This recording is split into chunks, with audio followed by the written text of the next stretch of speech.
السلام علیکم ورحمۃ اللہ وبرکاتہ۔ آپ خود کو مسلمان کہتے ہیں اور مسلمانوں والے سارے فنکشن مناتے ہیں اور وہ چیزیں بھی مناتے ہیں جن میں اختلافات ہیں، جیسے آپ شب معراج کی عبادت کرتے ہیں، آپ کنڈے پکاتے ہیں، آپ عید میلاد النبی مناتے ہیں، آپ ماتم کرتے ہیں، لیکن یہ وہ ساری چیزیں ہیں جن کا قرآن و حدیث سے کوئی ثبوت نہیں ہے۔ نبی اکرم صلی اللہ علیہ وسلم آپ کو یہ کرتے ہوئے نظر نہیں آئیں گے، حدیث میں کوئی آپ کو اس کا پروف نہیں ملے گا۔ یہ سارے کام آپ کرتے ہیں، آپ ان کاموں کے دلائل بھی ڈھونڈتے ہیں، آپ ان پر ایک دوسرے سے لڑتے بھی ہیں، لیکن جو کام اللہ نے، جو ہمارا رب ہے، جس کو ہم بطور مسلمان اپنا خدا مانتے ہیں، اس نے 70 دفعہ کہا ہے، آپ کے نبی نے سینکڑوں دفعہ کہا ہے، وہ چیز نماز ہے، وہ نہیں پڑھتے آپ، تو پھر خود سے سوال کیجئے، کیا آیا آپ مسلمان ہیں؟ آپ خود کو مسلمان کہہ سکتے ہیں اس وجہ سے کہ آپ نے عید میلاد النبی منائی؟ آپ مسلمان خود کو کہیں گے اس وجہ سے کہ آپ نے رجب منایا؟ آپ خود کو مسلمان کہیں گے اس وجہ سے کہ آپ نے اہل بیت کے غم میں ماتم کیا؟ کیا آپ اس وجہ سے اپنے آپ کو مسلمان کہیں گے؟ کیا آپ سے رب سوال نہیں کرے گا کہ آپ نے اس نبی کی خوشی منائی، اس کے دن کی، اس کے میلاد تو منایا،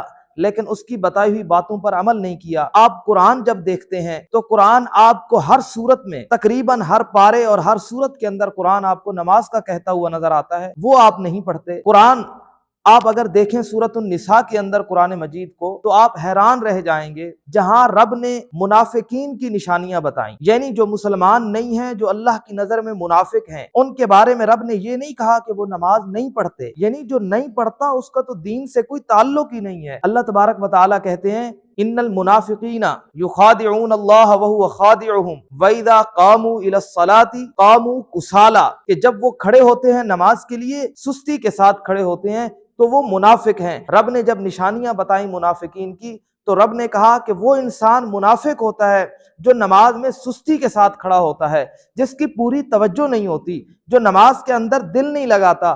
تو آپ سوچیں کہ جو انسان پڑھتا ہی نہیں ہے نماز، جس کی نماز ہے ہی نہیں، تو رب اس کو کیا سمجھے گا؟ اور جب آپ آتے ہیں سورۃ المدثر کے اندر، اللہ تبارک و تعالیٰ فرماتے ہیں کہ جنتی پوچھیں گے جہنمیوں سے ما سلککم فی سقر، کون سی چیز تمہیں جہنم میں لے آئی ہے؟ تو وہ کہیں گے کہ لم نک من المصلین، ہمارا اور کوئی جرم نہیں ہے، ہم نے اور کچھ نہیں کیا، ہماری غلطی بس یہ ہے کہ ہم نماز نہیں پڑھا کرتے تھے۔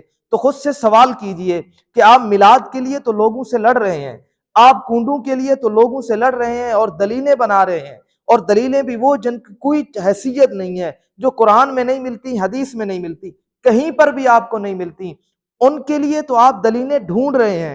اور جو نماز آپ کو رب کے قرآن کے ہر صفحے پر ملتی ہے، جو حدیث کے ہر باب میں ملتی ہے، وہ نماز آپ نہیں پڑھتے، تو پھر خود سوچئے بیٹھ کے کہ آپ ایک فنکشن والے مسلمان ہیں، آپ تہواروں والے مسلمان ہیں، یا رب اور اس کے رسول والے مسلمان ہیں؟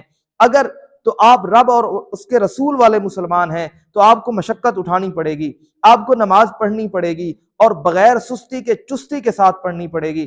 اور اگر آپ صرف تہواروں والے مسلمان ہیں تو رب سے اور رب کے رسول سے کوئی امید مت رکھیے گا۔